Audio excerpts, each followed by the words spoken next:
Well, Todd, I didn't know that, so you're Oh, informing me. Literally just happened seconds ago. Yeah. Talking about this right now. Can the elbow injury issues continue? The latest, Jesus Luzardo. What do you think about this for him and for Miami? It's bad news for Miami on a number of fronts. And first, of course, Jesus Luzardo, one of their best pitchers. There's no question about that. They're a struggling team. They need every possible good arm they have. But the other part of this, guys, granted, he may be healthy by the trade deadline. Let's hope he is healthy by the trade deadline. But this team is going to deconstruct. And he is one of the guys who attracted a lot of attention last offseason from a trade perspective. I am sure he would be in the same category in teams' minds, someone that they'd like to have if indeed he is healthy. The Marlins have Luis Arias as well. They talked about him. I can expect him to go. So that element too is problematic for them. And the other thing that comes to mind here, just a few weeks ago, remember, they sent down Max Meyer.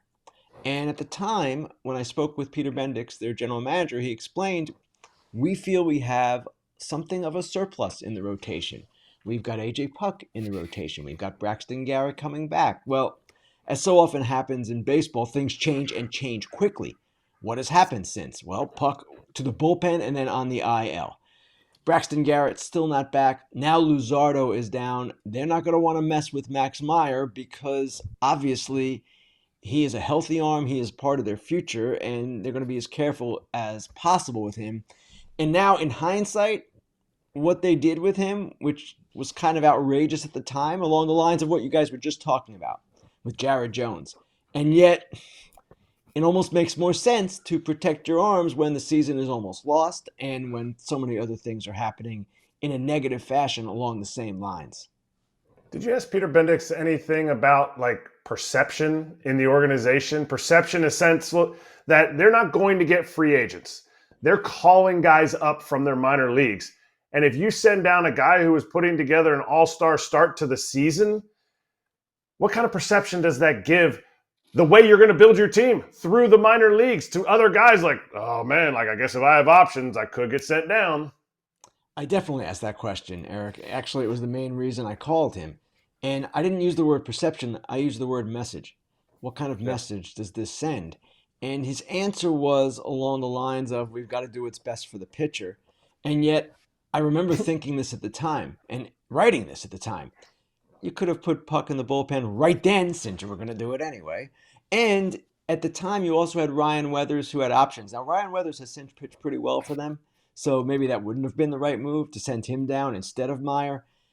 They were never going to have Meyer pitch the whole season. We know that. He is a Tommy John guy. He just came back last year. I understand that. We all do. And these equations, these problems for teams are so difficult to solve because of the injury question and because no one really knows how many innings is too many innings. And we look at Skeens now. Now, he's a great example. He certainly looks ready for the majors, right? But I'm sure the Pirates have some limit in mind for him for this year. And while people can cry service time manipulation, and in many cases in the past, teams have been guilty of service time manipulation, I would think in this case, as in some of the others like Meyer, it's more a case of protection and trying to manipulate the innings to make sure these pitchers stay healthy, when in fact, we don't know how many innings it takes to keep a pitcher healthy or doesn't take. And that's really the issue here. We're kind of guessing. And it's not an exact science, and teams do their best, but things happen. Talking about players going for assignment, just got in about Jackson Holliday just got sent down to AAA. I'm sure you knew that already, of course. But 2 for 34, batting .059. We know about Mike Trout got sent down. We know about a bunch of guys that did. I don't think this is a detriment. I think this is for him to get his mind right, to get rocking again, and I feel like they will eventually bring him back up when the time is right. But talk a little bit about, what he's going through and what the Orioles' thoughts are on this.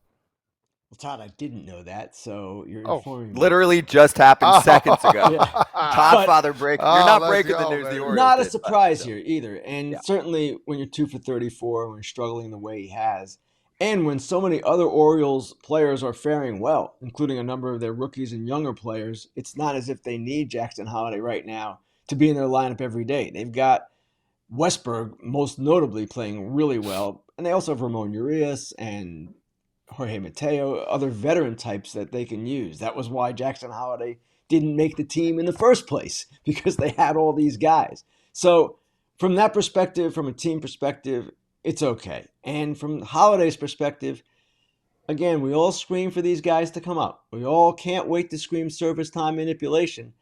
And sometimes it doesn't work out the way we expect it's going to work out. And I always say this, it's not always a linear progression for young players. And Trout is the great example.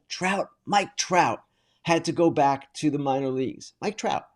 So no player is immune from that kind of thing. And I don't want to come out here and sound like I'm defending the clubs on all these moves as if service time manipulation isn't a thing. Oh, it's a thing, and it's been a thing.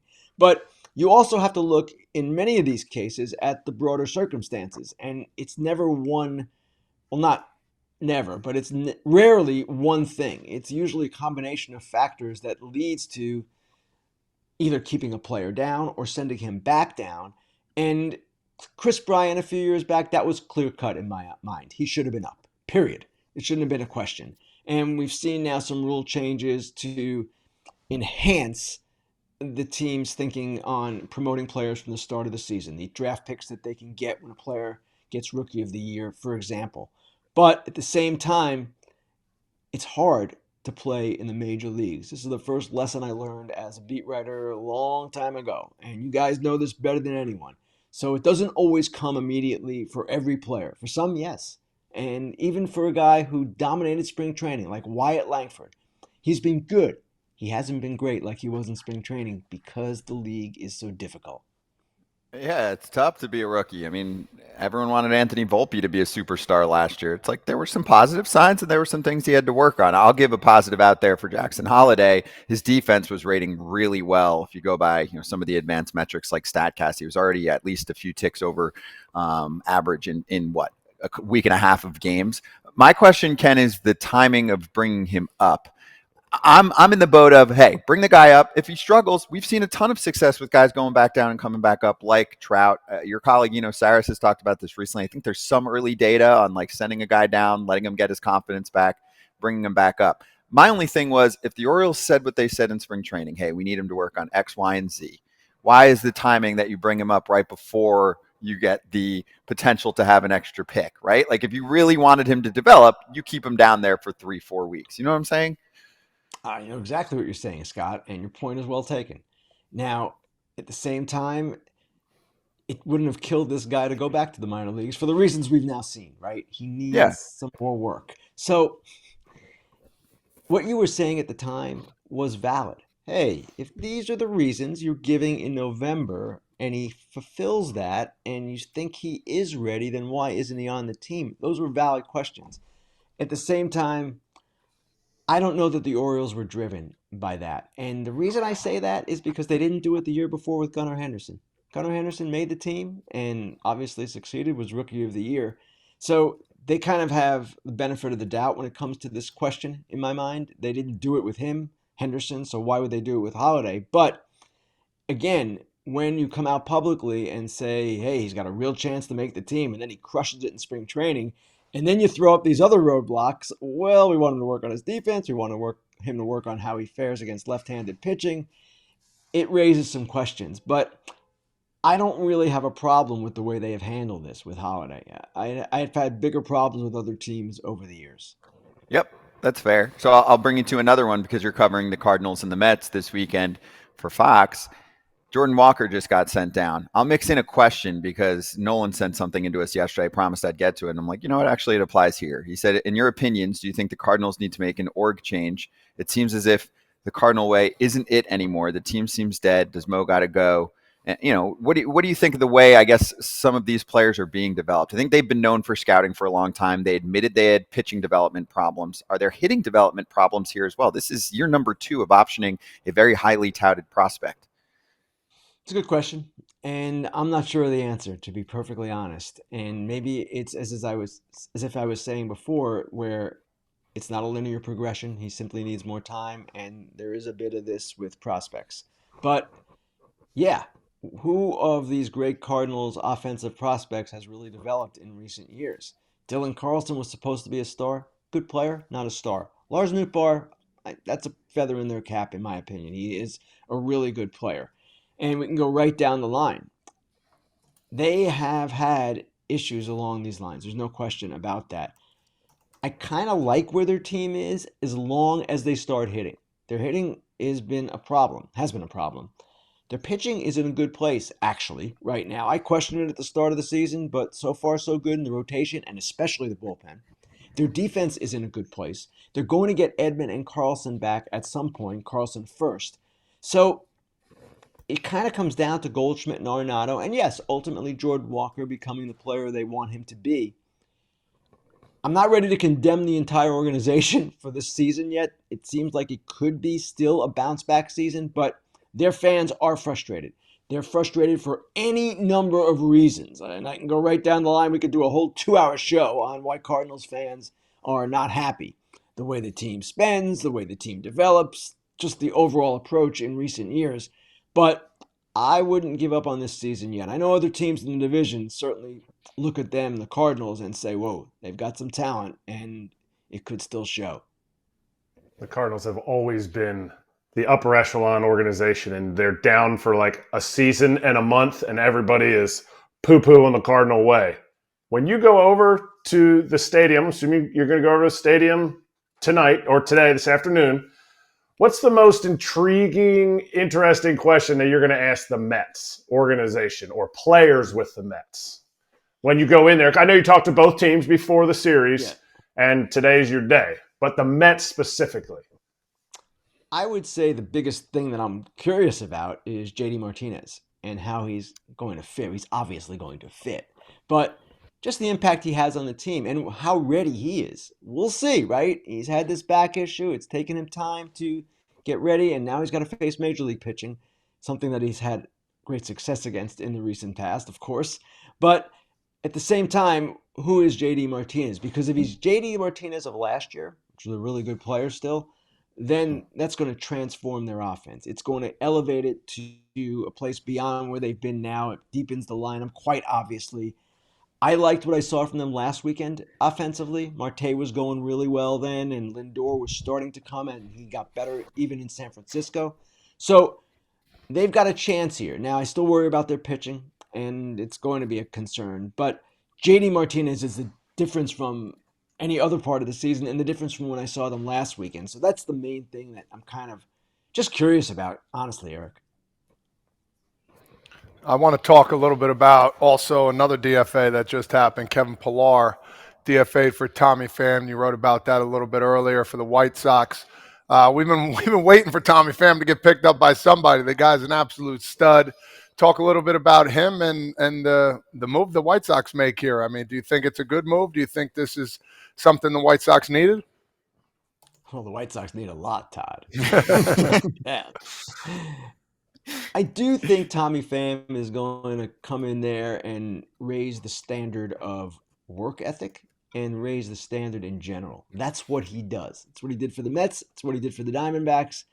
Now, granted, he was not walking into a 3-22 clubhouse in either case, and it's going to be different. And he has not played yet this season, which is also a difference from before. You can't just walk in, I don't think, and take over a clubhouse when you haven't been there. But he will add a degree of professionalism that I don't want to say is lacking there, but the fire might be something that they can use. And I can see where he would have an impact in that regard. It's a tough situation there, quite obviously, and there are a lot of reasons for it. We can do another 2-hour show on the White Sox, right? But Pham, for now, we'll see how it fares. And obviously for him, he just wants to play again, and if he plays well enough, he'll be a trade candidate, and we'll see where his season goes.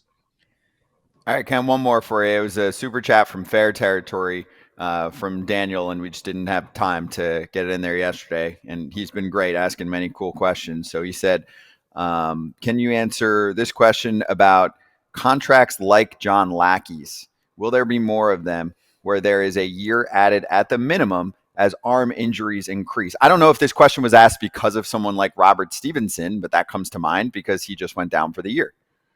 Scott, that's exactly what I was going to say. Robert Stevenson has that kind of contract.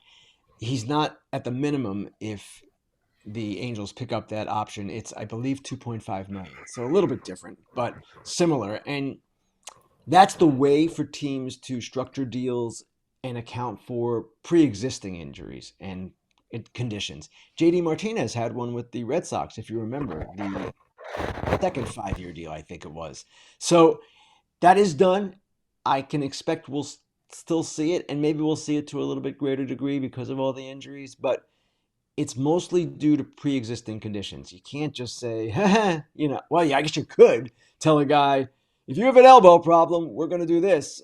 In fact, Yoshinobu Yamamoto has a clause in his contract along these lines too. It has to deal with his opt-outs, and he has been healthy. So maybe teams will pursue that. I don't know, but if I were a player, I'd be resisting any kind of clause like that if I've previously been healthy. When you've got a pre-existing condition, it's a little bit different.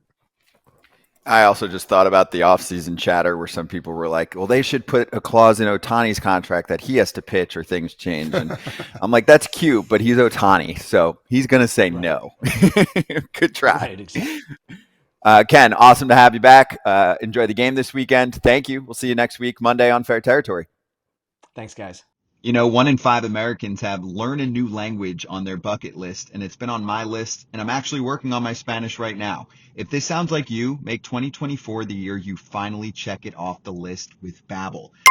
Be a better you in 2024 with Babbel, the science-backed language learning app that actually works. Don't pay hundreds of dollars for private tutors or waste hours on apps that don't really help you speak the language. Babbel's designed by real people for real conversations. You know we love the word real on FT. I was recently in South America, and I plan on going back after I tackle Babbel's courses that help you learn real-life conversation skills in a different language. The real help you need, like how to order food or ask for directions without having to consult language apps. Also, Babbel's speech recognition technology helps you improve your pronunciation and your accent. Here's a special limited time deal for our listeners. Right now, get up to 60% off your Babbel subscription, but only for our listeners at FT at Babbel.com/foul territory. Get up to 60% off at Babbel.com/foul territory, spelled BABBEL.com/foul territory. Rules and restrictions may apply. With Babbel, you can learn everything you need to have real-world conversations, from vocab words to culture, and all it takes is just 10 minutes a day. Hey everybody, be sure to like and subscribe for more content. We're back here every weekday, all year long, so do not miss an episode. The videos are coming in all day. Here's another video you might enjoy. Baseball the way it should be covered.